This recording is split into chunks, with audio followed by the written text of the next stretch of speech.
Hello everyone, welcome back to my channel. কেমন আছো তোমরা? আশা করি ভালো আছো। আমিও খুব ভালো আছি। আজ আমার হাজব্যান্ড নিয়ে এসেছে ট্যাংরা মাছ। অনেক বড় বড়, দেখো গোটা থালটা পুরো ভরে গেছে। তো এটা আজ রান্না করব আলু দিয়ে, ফুলকপি দিয়ে। তো চলো, মাছগুলো খুব সুন্দর করে ধুয়ে নুন হলুদটা মাখিয়ে নিচ্ছি। আমার একটা হাতেও হচ্ছে না এত বড় মাছ। দেখো তেলটা গরম হয়ে গেছে।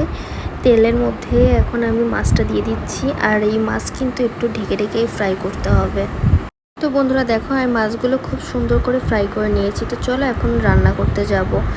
আর এদিকে আমি আলু ফুলকপি সব সেদ্ধ করে নিয়েছি একটু নুন হলুদ দিয়ে। আর এদিকে আমি তেলের মধ্যে বড়িটাও ভাজতে দিয়ে দিয়েছি। বড়িটা দিলে কিন্তু খুবই ভালো লাগে। যা যা মশলা লাগবে, জিরের গুঁড়ো, লঙ্কার গুঁড়ো, নুন, হলুদ, টমেটো, কয়েকটা টমেটো কুচি করে নিয়েছি। আর এখানে দেবো ফোড়নে গোটা জিরে। এখানে আমি সব মশলা দিয়ে নিয়েছি, একসাথে খুব সুন্দর করে কষিয়ে নিচ্ছি। আর যত তোমার মশলা সুন্দর করে কষিয়ে নেবে, ততই কিন্তু তোমার রান্না ততটাই টেস্টি হবে।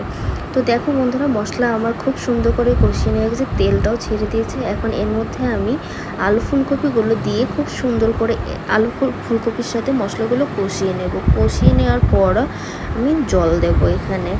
তো চলো বন্ধুরা, এরপরে মাছ দিয়ে নেবো, গরম মশলা দিয়ে নামিয়ে নেবো। তো চলো, টাটা।